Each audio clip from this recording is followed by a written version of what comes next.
Ако някога се срещнем отново, за какво ще се усмихваме?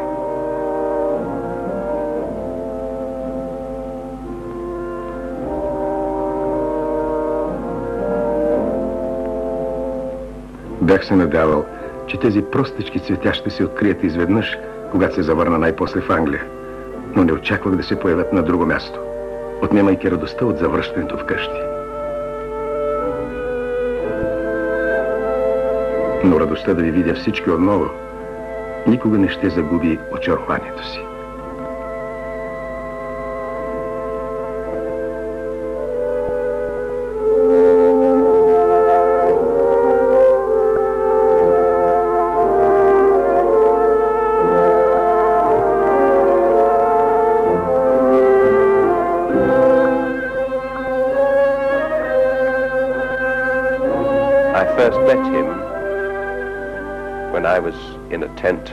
Срещнах го за първи път в една палатка на разузнавателната служба сред хълмовете на Персийската пустиня.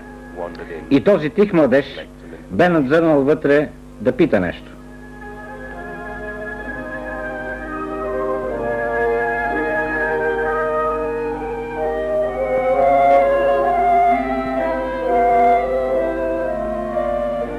Струва ми се, че истински издръжливи хора са тези, които са запазили нещо от детето в себе си.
Как мога смъртта ти да величая? Как мога да следвам шествието ти погребално, реещата се шепа пепел между небето и безкрая?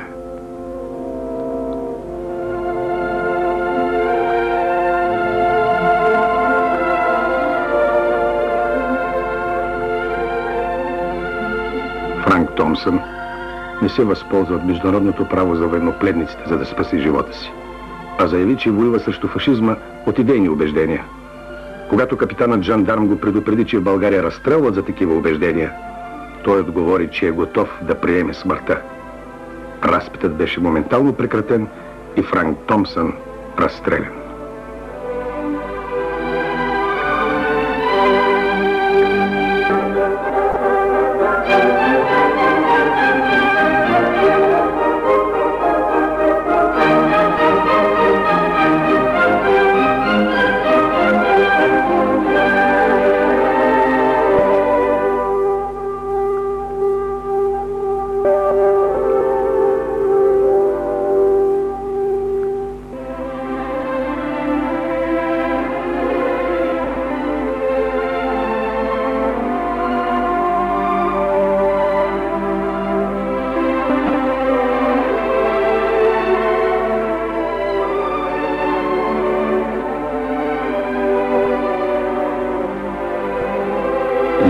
цъфнали цветя.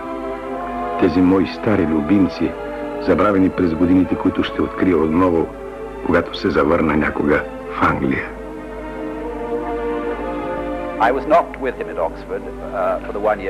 Аз не бях с него в Оксфорд през тази година, която той прекара там. Но аз го срещнах отново, когато се върнах и ние бяхме заедно в дома на неговото семейство в деня, в който беше обявена войната. Аз се спомням, че казах: ето, независимо от това какво ще се случи, ще имаме страшни преживявания, на което той ми отмина порката на правата си и вярата да живеят в интересно време. И той замина в армията.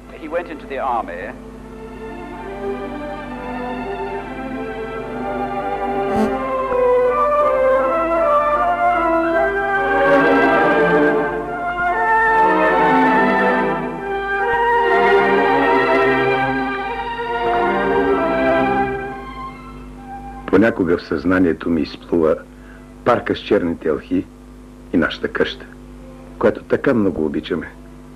Сънувам тебе, Едуард, Брайан и Антони Кариц, приятелите на нашето детство. Обичам да мисля за тях, като за милиони, буквално за милиони хора, като Брайан и Антони, с млади сърца, независимо от възрастта си, които бяха и са господари на себе си, които гледат само напред и се радват на това.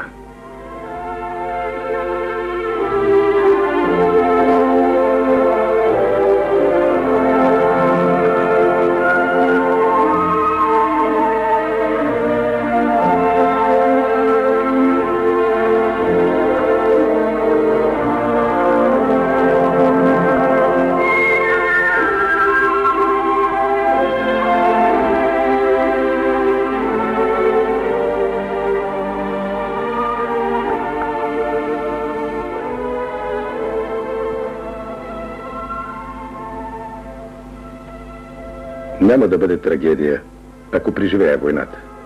Виждам толкова хора да се крият добре окопани, че аз въпреки моите слабости не мисля, че съм един от тях.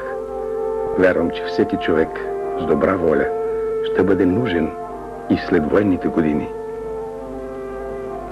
Like me to talk about Frank's early days. Yes? Вие искате да ви разкажа за ранните години на Франк, нали? Аз смятам, че трябва да имаме предвид, че това беше един вид интернационално семейство. Майка ми е американка и поддържаше връзки с Близкия изток, а моя баща имаше близки връзки с Индия и беше добър приятел не само с Тагор и бенгалските патриоти, но също и на индийското национално движение. Така че през младежките години на Франк много хора посещаваха нашата къща, между които в един случай беше Ганди, в друг Неру и други лидери на индийското национално движение. Франк беше много надарен. Един вид беше момче надраснало годините си. Той нямаше големи наклонности за физически упражнения, за спорт. Не беше много добър в игрите, но той беше изключително добър в учението. Разбира се, Франк беше 3,5 години по-възрастен от мене, така че той беше винаги по-добър от мене. 3 години и половина са голяма разлика за едно дете. В тази връзка трябва да кажа, въпреки че ние бяхме много близки, като братя, ще отбележа, че едва през войната, когато станах 15 или 16 годишен, се опознахме много добре и започнахме да разбираме своите идеи. По това време той беше вече в армията, така че само по време на неговите отпуски и в писмата ние се опознавахме по този начин.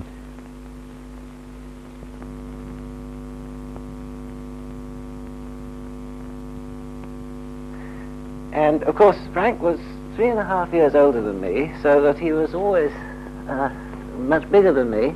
3.5 years is a big gap when you're a child. And that I would say that although we were very close as brothers, it wasn't until the war, when I became 15 or 16, that we came to know each other very closely and understand each other's ideas, and by then he was already in the army, so it was only on his leave letters to know each other in this way. We both went to we came from a Двамата произлизаме от либерално, среднозаможно семейство. Моят баща беше писател и преподавател по индийска история и бенгалска литература в Оксфорд. Завършихме първоначално частното подготвително училище Дреган в Северен Оксфорд. Това беше едно училище с стари традиции, които днес са малко или много изчезнали. Поддържаше се традицията на класическите езици и класическата литература, които той се показваше като много добър. Беше много добър по латински и гръцки и пишеше стихове на тези езици. На възраст 10-11 години. Беше по-напреднал от своите съученици и спечели много високата стипендия за колежа в Уинчестър, също едно елитно училище, което всъщност е частно училище от стария тип с много висок стандарт.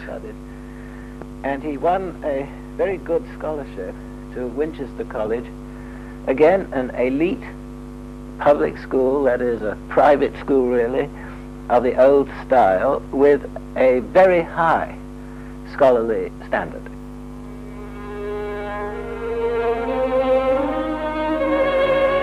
Книгата на Антони Семпсън «Нова анатомия на Великобритания», издадена в Ню Йорк през 1972 година, е отбелязано: колежа в Уинчестър, основан 1382 година от епископ Викхем. Уинчестър дава по-строго и сериозно образование, отколкото Итън, обръщайки главно внимание не на политическото развитие и тренировка на характера на своите ученици, а на конкретните успехи в науката. Външно те са по-малко обаятелни, отколкото питомците на Итън, но те са енергични, честолюбиви и несклонни към чувствителност. Уинчестър представлява крайна форма на истинската пуританска етика, заключава Антони Семпсън в «Нова анатомия на Британия», издадена в Ню Йорк 1972 година. Културата, с която човек се просмуква в Уинчестър, е твърде носталгична. Сред тези стари здания под грациозни липи беше лесно да дадеш сърцето си на средновековието и да повярваш, че светът е загубил своето мъжество заедно с Абелар.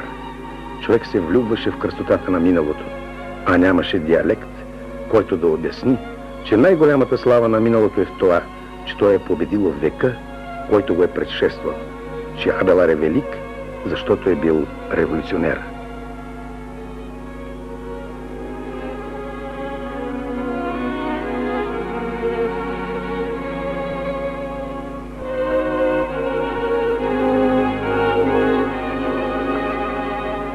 На мраморен стълб майор Франк Томсън. Година на постъпване в Уинчестър 1933. Загинал при партизаните на България през 1944 година. Но Абелар е велик, защото е бил революционер.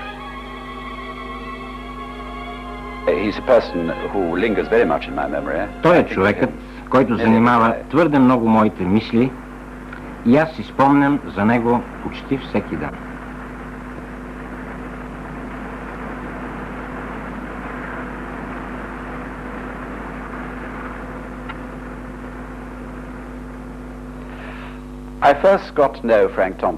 За първи път аз се запознах с Франк Томсън, когато ние двамата бяхме на 13 години. Ние бяхме заедно в училище от 1933 до 1938 година. През цялото това време ние бяхме много близки приятели и аз твърде много го обичах. По-голяма част от времето прекарвахме заедно. Не само в училище, но и по време на ваканции. Ние пътувахме и гостувахме в семейството си. Той беше едно много приятно, малко непохватно момче, умен, надарен, красноречив. Ние растяхме от угрозата на нацизма и неизбежното избухване на войната. И съзнателно или несъзнателно, ние се подготвяхме за нея. Аз си спомням един случай, когато ние заедно доброволно поискахме да работим в лагера, който беше настанен близо до Уинчестър за децата на баските, избягали през Испанската гражданска война. Аз мисля, че неговите политически интереси се изостриха, когато той замина за Оксфорд. Аз не бях с него в Оксфорд през тази година, която той прекара там, но аз го срещнах, когато се върнах и фактически ние бяхме заедно в дома на неговото семейство през деня, в който войната беше обявена. Аз си спомням, че казах: ето, независимо от това какво ще се случи, ще имаме интересни преживявания. На което той отговори: да, това ми напомня за поговорката: направи вярата си, съдбата си да живее в интересно време, която, ако погледнем назад към събитията, се оказа достоверна. This reminds me of the Chinese proverb, may it be your fate to live in interesting times, which of course, looking back on it, is a particularly poignant memory.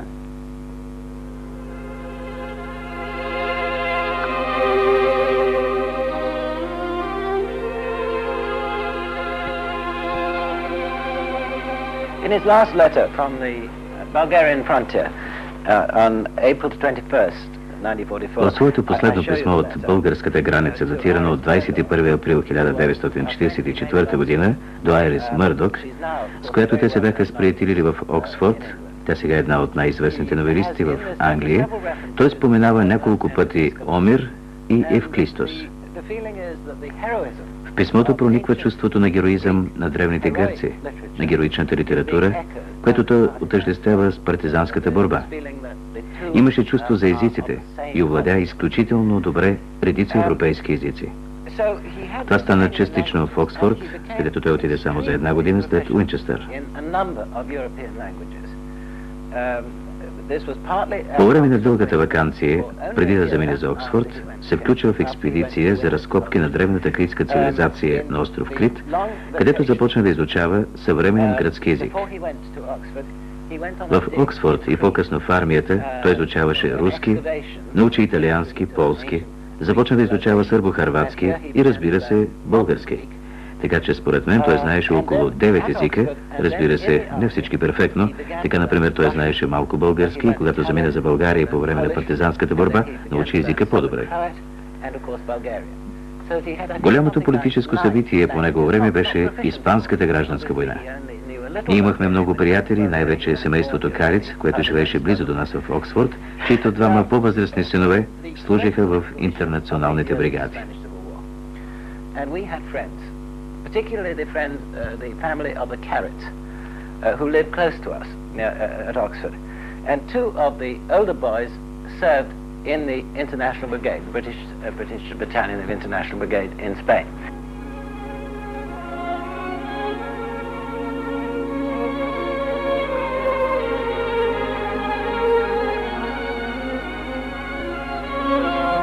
Frank's family and my family. Семейството на Франк и моето семейство живееха на Бълхил, предградие на Оксфорд Сити. Двете семейства бяха представители на средната класа интелектуалци. Моят баща беше професор по философия в Оксфорд, а бащата на Франк беше известен новелист и журналист, здраво свързан с Индия. В двете къщи пристигаха интересни хора и, както аз си спомням, по времето, когато Франк беше юноша, Неру и Ганди бяха гости в неговия дом, както и много други политически водачи.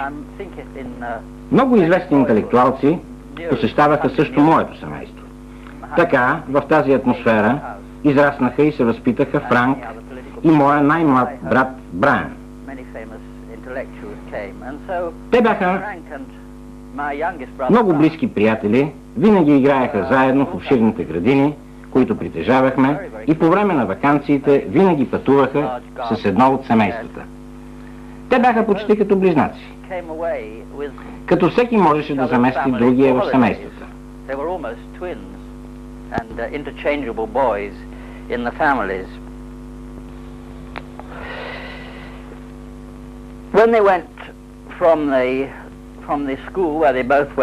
Когато той завърши училището, което те двамата посещаваха, те бяха в първоначалното училище в Оксфорд, Франк замина за Уинчестър, а моят брат Брайан за Итън.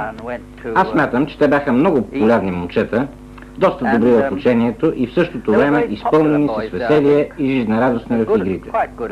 По същото време се засилваше интересът от тях към комунистическите идеи, още повече, че в семейството на моя брат Брайан имаше 5 момчета, надъхани с съвременните идеи на човечеството, с идеите на Младежката комунистическа лига в Комунистическата партия, Така че за мен не беше чудно, че тези съзнателни, млади, весели хора се увличаха от комунистическото движение, увлечение, което продължи и по-нататък през техните ученически години.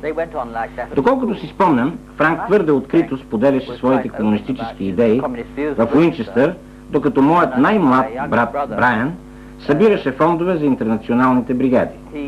Двама от моите братя бяха в тези бригади.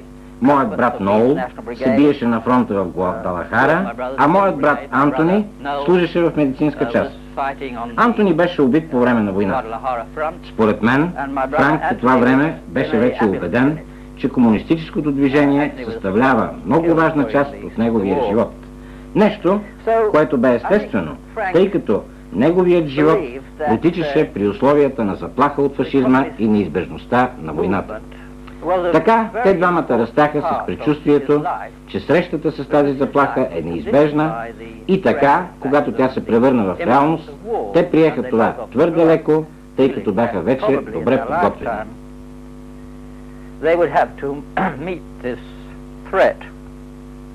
And I think when it came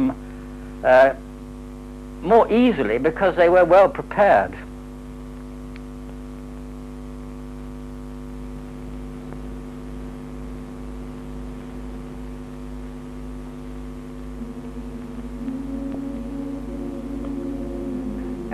В Оксфорд, през последния негов семестър, както аз мисля, той е станал член на Комунистическата партия. Вярата на апостолите. Така се казваше книгата. Първата книга, която беше отпечатана тук в Оксфорд преди 500 години.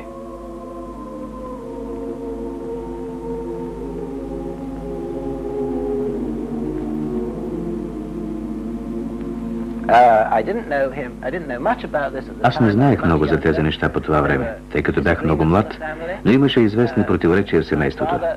Баща ми, който беше тогава лейбарист, бе разочарован, но по-късно те стигнаха до единодушие помежду си и когато по-късно аз влязох в Комунистическата партия, баща ми го прие, тъй като моят брат вече беше го направил. Когато войната избухна, Франк веднага се записа доброволец, като пламенен антифашист. 2 или 3 седмици след това Британската комунистическа партия промени своята линия, като заяви, че това не е антифашистска война. Нещо, с което Франк, точно както и Хари Полит, никога напълно не се съгласи с тази промяна на линията. Още повече, че големите политици бяха в диспут. Той остана до край убеден, че това е антифашистска война. Неговата военна служба продължи около 4 години, като по-голямата част в западните пустини с военна част, която работеше за вражите линии за подслушване и заглушаване на сигнали, много изморителна и трудна задача. Наред с това обаче в Средния изток, в Иран, в Южна Персия, той имал възможност да се срещне с полски и руски войници и да усъвършенства техните езици. На арабският полуостров той започва сам да изучава сърбо-хърватски, а също почва да се интересува от партизанското движение и партизанските борби, като много добре се информира за тях.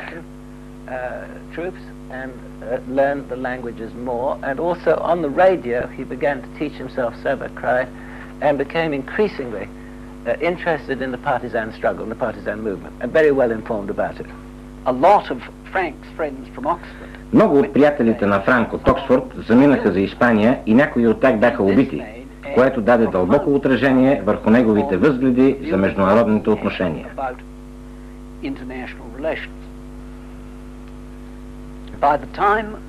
По времето, когато отидохме в Оксфорд, в същия колеж, през есента на 1938 година, беше напълно ясно, че съвсем скоро ще има голяма война срещу нацизма.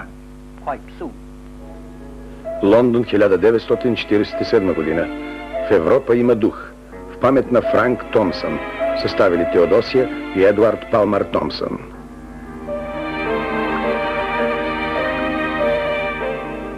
...19 ноември 1941 година. Не за пръв път в историята славяните застават между Европа и разрушението. Да страдаш като славянин.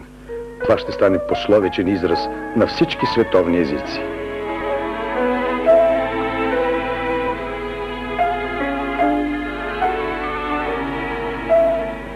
We went up, in fact, straight after the Munich agreement. Ние заминахме за Оксфорд веднага след Мюнхенското споразумение и бяхме ангажирани от допълнителните избори. Когато представителя на Белю се противопостави на Куентин Хок, сега лорд Хершън. Аз си спомням добре, че ние двамата с Франк се включихме активно в кампанията на страната, представителя на Белю, въпреки че и двамата бяхме твърди млади тогава, за да имаме право на глас. Ние двамата принадлежахме към една не много заможна, но прогресивна за времето си групировка в Англия, която се противопоставяше на Чемберлейн, нашия министър-председател.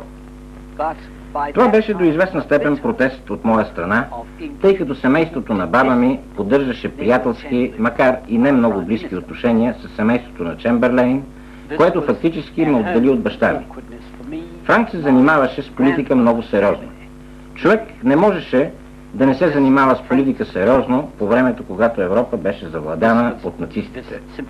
Като гледам на събитията от тогава, вече като историк, естествено, че сега ги виждам малко по-различни от мнението, което споделях тогава, но в същото време не мога да не си спомням с възхищение за желанието на Франк да извърши нещо голямо, да се противопостави на нацистското нашествие. I can't help seeing it in quite a different perspective from the one in which we saw it at the time. But I cannot help remembering and admiring Frank for the intensity of his feeling about the need to do something, and something strong and sudden to stand up to the menace of Nazi dictatorship.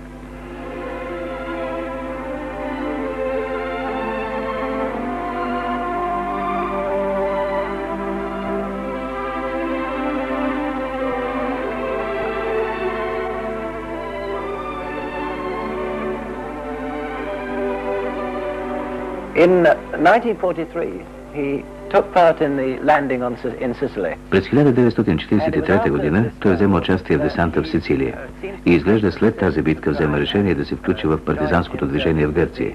Той говореше гръцки. Или в Югославия, след което твърде много се заинтересува от България.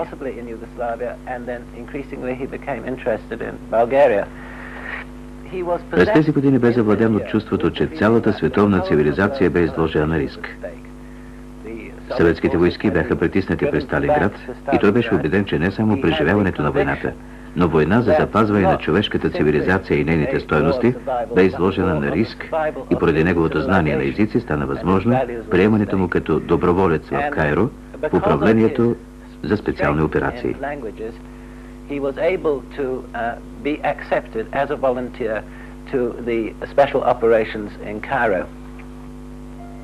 18 декември 1943 година. Запазил съм някои хубави записки за десанта в Сицилия и краткото ми обучение като парашутист, но общо взето не ми се пише за войната с две главни букви. Никога няма да стана толкова изявена личност, за да бъда писател. Моята сила неизпробвана още ще бъде писане, подчинено на някаква цел, да пиша за балканските народи, за балканските славяни, за славяните въобще, за техния бит и цивилизация. Ако доживея 50 години, искам се да напиша поне един роман. Искам да удара, да изпека над моята сатира няколко души, докато се овъглят. Има един или двама души, които обичам силно и искам да запазя.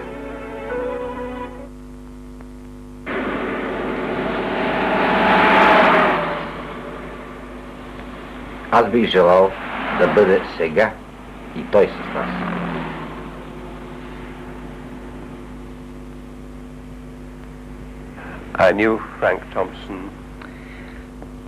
Познавах Франк Томпсън преди много години, когато служихме в армията. Срещнах го за първи път в една палатка на разузнавателната служба сред хълмовете на Персийската пустиня. И този тих младеж бе надзърнал вътре да пита нещо. Понякога идва момент, когато намразвам тази работа с по-активна и динамична омраза, отколкото съм изпитвал към която и да било друга работа преди. Неща, за които по-рано бях предполагал само теоретически, Сега разбирам със собствените си очи и черния резервуар от ярост, който лежи в задната част на мозъка. Понякога залива като поток цялото съзнание.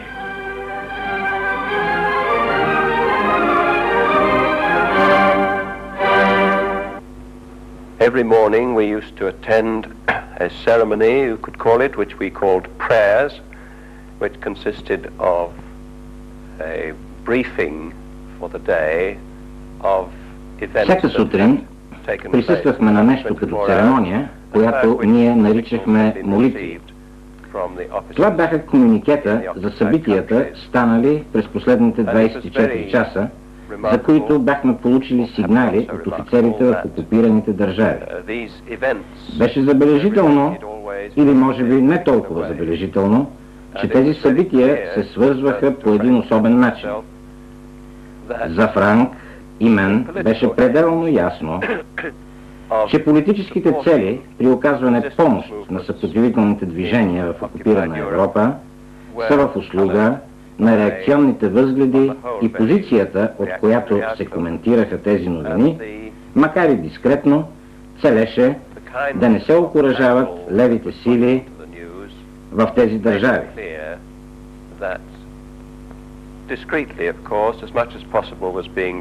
Това ни ядосваше много и ние говорехме дълго, когато имахме възможност. Междувременно, Франк тренираше парашутизъм и искаше да замине най-напред за Гърция, защото беше чел и слушал много за съпротивата на гръцките леви сили Елас и Еан.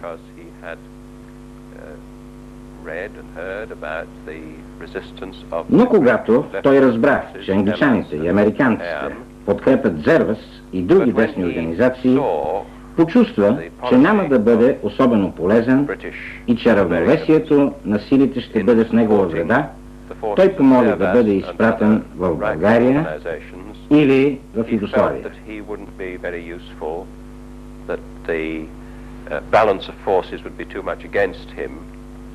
And he eventually asked to be sent into Bulgaria via Yugoslavia. Не, аз не следвам сасунистка линия по отношение на британските щабни офицери. Напротив, считам голяма част от тях за прекрасни хора и добри приятели.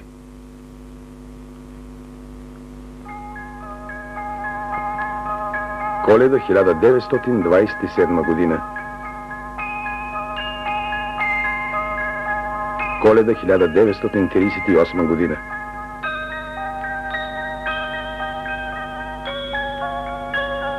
Коледа 1944 година. Тази година успях да прекарам празниците доста тихо, въпреки че планът ми беше малко по-друг. Моето коледно послание към вас е изпълнено с по-голяма надежда, от когато и да било в живота ми. В Европа има дух по-хубав и по-смел от всичко, което този уморен континент е видял в течение на векове и на който не може да се устои. Ако искаш, можеш да мислиш за него с понятията на политиката, но той е по-широк и по-богат от всяка догма. 1944 година ще бъде страшна, но може би добра година.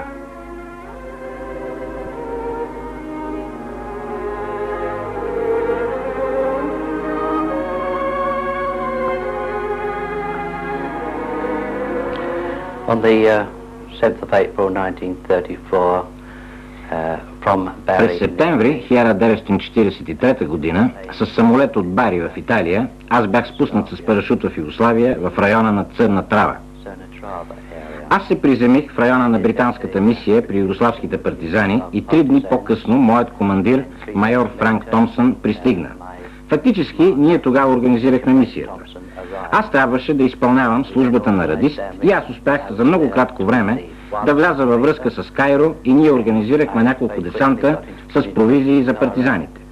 Около края на април се придвижихме северно към Кална и срещнахме Софийския отряд. Едновременно аз научавах редица неща за партизаните, тези толкова щастливи и същевременно толкова смели хора. Франк Томсън се разбираше изключително добре с тях. Той симпатизираше изцяло на тяхната кауза. Придвижвайки се към София, не след дълго, ние попаднахме на засада. Това бяха главно части от предната линия. Малко по-късно, мулето, което носеше моята радиостанция, падна в реката. Ние се опитахме да я изсушим, но батериите бяха напълно изтощени.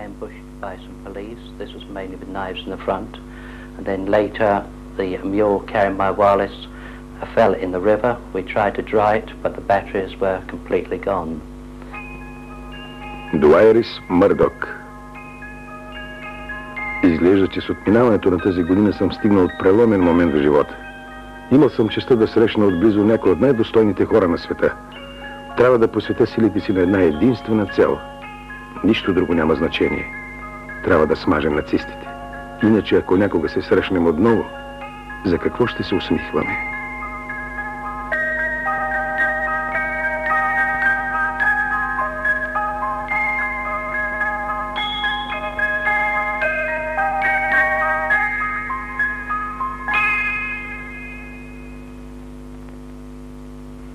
Ние получихме едно съобщение чрез югославските партизани, че към територията на Трънски партизански отряд, чиято територия граничи с Югославия, се приближава английска военна мисия. За първи път с тази мисия аз се срещнах през месец януари 1944 година. Мисията се оглавяваше от майор Дейвис. Още в самото начало на срещата ми с Дейвис и с други български ръководители на партизанското движение в този край и от центъра, майор Дейвис проявяваше интерес към някои неща, които според нас не влизаха в неговите обязаности на ръководител на военна мисия. Така, например, той твърде много се интересуваше от количеството на комунисти, представители на други партии, не само в нашия отряд, но и в партизанското движение от цялата страна. Освен това, това съмнение, наше съмнение се подхранваше още повече и от отлагането на доставката на оръжие. От обещаните 16 или 18 транспорта, които трябваше ние да получим от оръжие, облекло и други материали, ние получихме всичко 3 транспорта. Освен това, Дейвис непрекъснато отлагаше пристигането на самолетите от днес до утре, от утре за други ден, от други ден за другата седмица и така нататък. И това предизвикваше у нас съмнение дали действително тази военна мисия е дошла да снабдява партизаните с оръжие или тя е дошла да изпълнява някакви други функции, които на нас не ни беха известни. Политиката на войната бе наистина много комплицирана.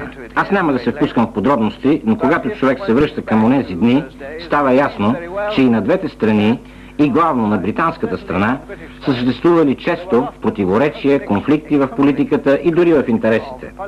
През 1943 година и най-вече през 1944 година този конфликт значително се изостри, а британската страна и по-точно военните естествено желаяха да поддържат всяко движение на съпротива добре и смело организирано.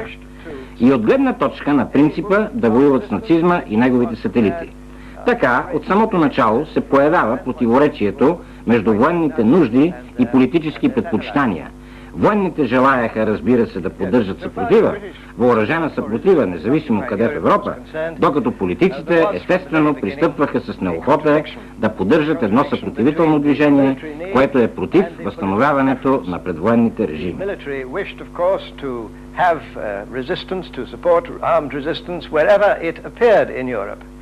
But the political side was naturally very reluctant to support a resistance which would be against the reinstallation of the pre-war regimes. На генерал Трънски за братство, Едвард Палмър Томпсън. Това непрекъснато отлагане на доставката на оръжие ни принуди една вечер, заедно с Владо Тричков, който беше тогава командир на Софийската оперативна зона, и други другари, да извикаме майор Дейвис и да го предупредим, че ако в близките няколко дни не ни доставят оръжие, ние ще бъдем принудени да вземем някои такива нежелателни за него мерки. И наистина след няколко дни ние получихме и първата пратка оръжие. Отлагането, доставката на оръжие имаше и друга отрицателна страна, тъй като от време на време идваха английски самолети, които разузнаваха района, в който се намираше нашия отряд, и тъй като ние бехме принудени да палим огньове, за да се обозначим за самолета, самолетът правеше няколко кръга и си отиваше. С това пък той обозначаваше района, в който се намираше отряда, и на другия ден, полицейските сили започваха обкръжаване на района. Така, например, в месец март при едно такова идване на английски самолети пострада и сам майор Дейвис. В България към 1944 година, според мен, всеки политик бе в състояние да прозре, че независимо от събитията след войната, буржуазията, която те желаяха да поддържат, нямаше да бъде възстановена. Въпреки, че неохотата за помощ на българските партизани се обясняваше с технически причини, недостиг на самолети и т.н., според мен нежеланието идваше главно от това, от чувството, че в България ще се установи ляв режим, който ще бъде революционен и поради това няма да симпатизира на британската политика.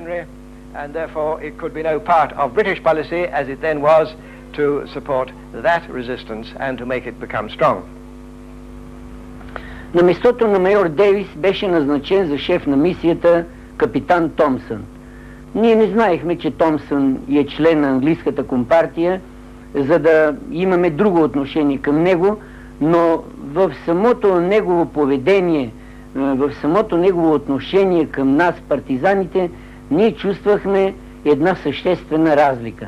Така, например, той не се интересуваше от състава на нашия отряд, колко са комунисти, колко земеделци, и най-важното, когато той ни обещаеше, че ще бъде доставено оръжие, оръжието идваше, и това у нас създаваше едно по-друго отношение към Томсън, и той стана един човек наистина за нас желан и обичан. Спомням си един разговор с него. Бяхме ние с другаря Владо Тричков и Гочо Гопин. Гочо Гопин тогава беше определен да взаимодейства с мисията. И имахме един разговор с Томсън, в който ние го попитахме какво е неговото отношение към комунистите. Тогава Томсън се засмя и каза: комунистите са добри хора и честни хора, тъй като те винаги се борят за доброто на своя народ. Разбира се, ние от този разговор не имахме право и не можехме да правим някакви капитални изводи, но все пак това беше за нас един симпатичен човек, и той ни ставаше все повече и повече симпатичен.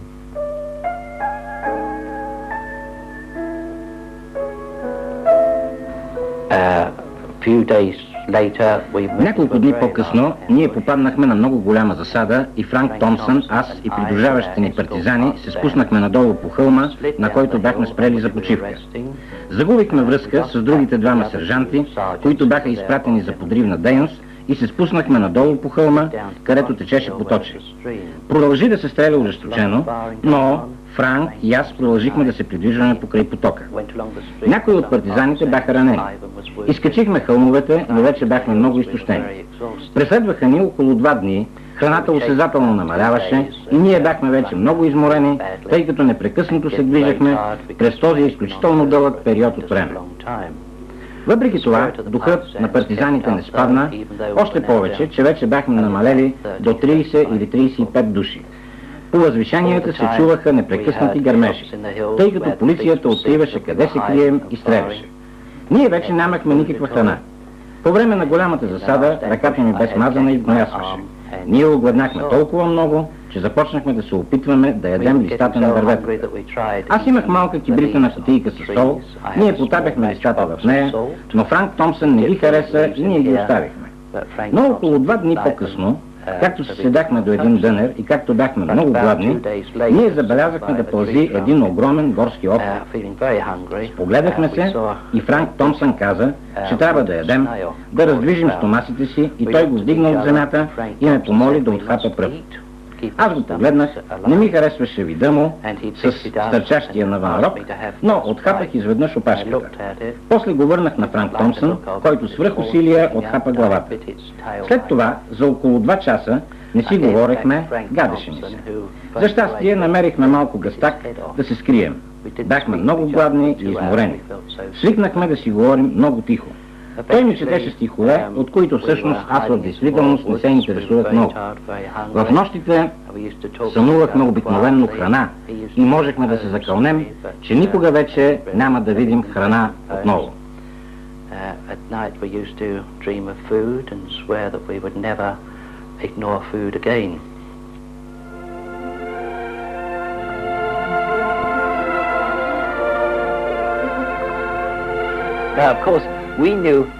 Разбира се, по това време ние нищо не знаехме за тези събития и само веднъж, когато случеше при партизаните, успя да ни изпрати едно писмо. Това беше на 21 април, след което повече от година ние нямахме новини за това, което се е случило. Първите достоверни сведения за смъртта на Франк и за нейните обстоятелства бяха от мадам Райна Шарова, като пристигна с делегация в Лондон след войната и фактически даде единствената информация, която достигна до нас.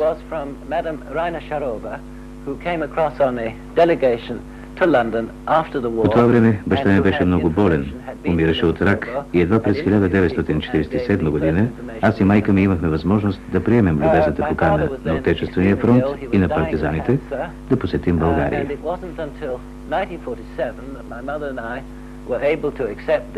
Generous invitation of the Fatherland Front and of the partisans to visit Bulgaria.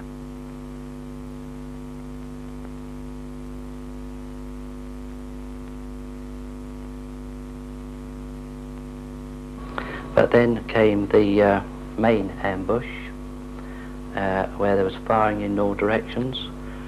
И тогава дойде главната засада. Стреляха във всички посоки. Франк Томсън и аз се отзовахме изведнъж сами и се чудехме какво да правим. Съгледахме едни храсти и листак и се скрихме в тях, но групата войници, която се спускаше по хълма, ни откри и тогава ни заловиха и отведоха. След като ни плениха, ни натовариха в един камион с ръце вързани отзад на гърба, заедно с още 2 или 3 партизани. Отведоха ни в едно село, в сграда, която приличаше на училище, и ни хвърлиха в една стая. Плюеха ни и ни удреха с прикладите на пушките толкова жестоко, че Франк Томсън фактически припадна на земята от преизтощение. Не престояхме много дълго в тази стая, когато ни отведоха в мазето, където ни биха с гумени палки, най-вече по ръцете и дланите.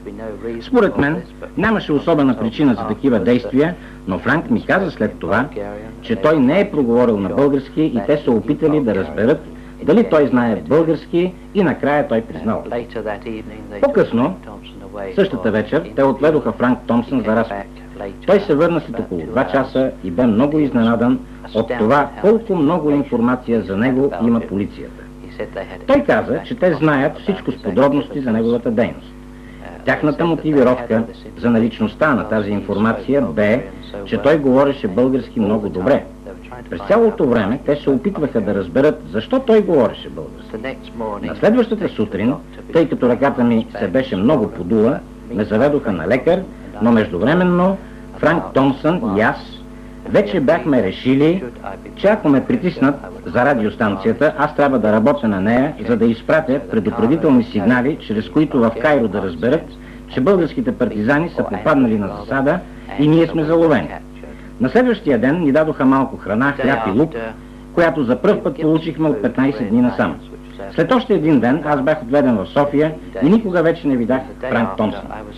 3 дни след моето, не, 1 седмица след моето залавяне, един войник ми каза, че той е бил убит, но не ми съобщи никакви подробности. Както се очакваше, аз бях принуден да работя на радиостанцията и приех това. Изпратих специални сигнали, така че Кайро разбра, веднага разбра, че това беше измама, че информацията е фалшива и ние сме заловени. Това продължи няколко месеца и през цялото време полицията не залови нито един десант.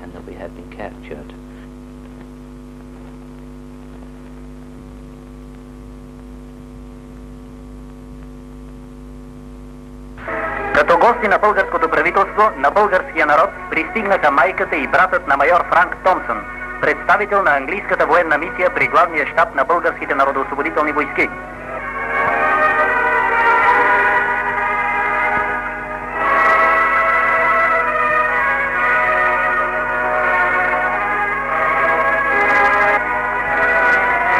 На братската могила в парка на свободата, майката и братът на майор Томсън положиха венец.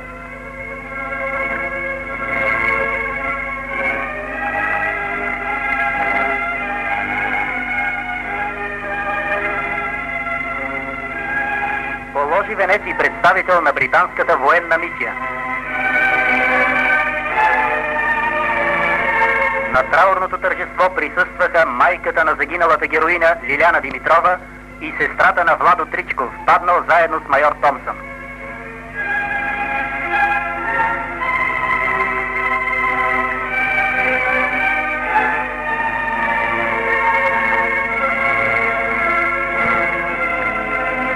Село Литаково. Тук е гробът на Франк Томсън.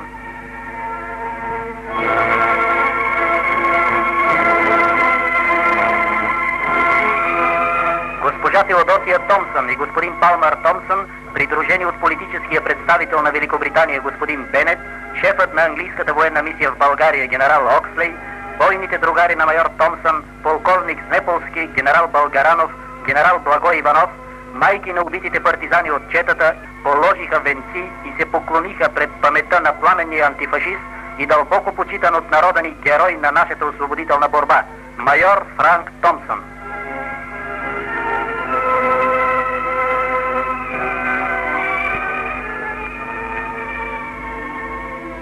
И тези цъфнали цветя, забравени през годините, които ще открия отново, ако някога се върна в Англия.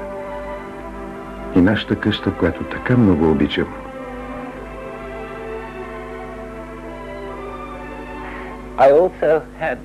Аз също имах високата чест да бъда приет от самия Георги Димитров и беше организирана официална церемония, където бяха отдадени високи почести в чест на Франк.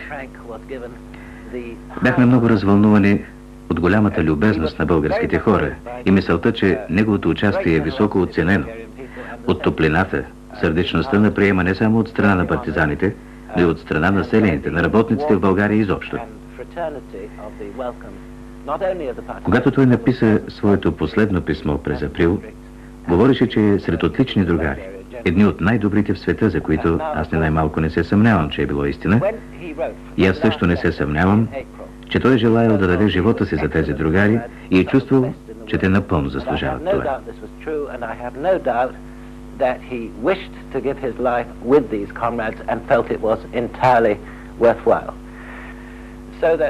В Англия делото на Франк беше известно главно в левите среди на страната, сред работническото движение и комунистическото движение, и все още е известно сред тях. Когато се върна, майка ми стана секретарка на Българо-британското дружество за приятелство за един доста дълъг период от време. Аз съм много щастлив, че тези връзки се подновяват, тъй като никога, дори и за момент, близостта и приятелството с българското партизанско движение и антифашистско движение като цяло не са били променени.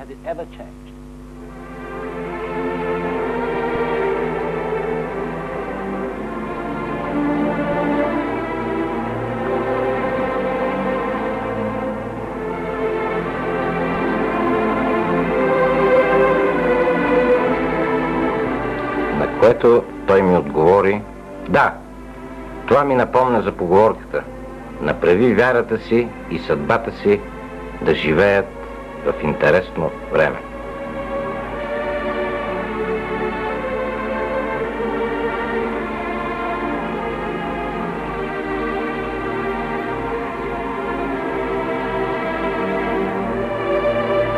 Ако някога се срещнем отново, За какво ще се усмихваме?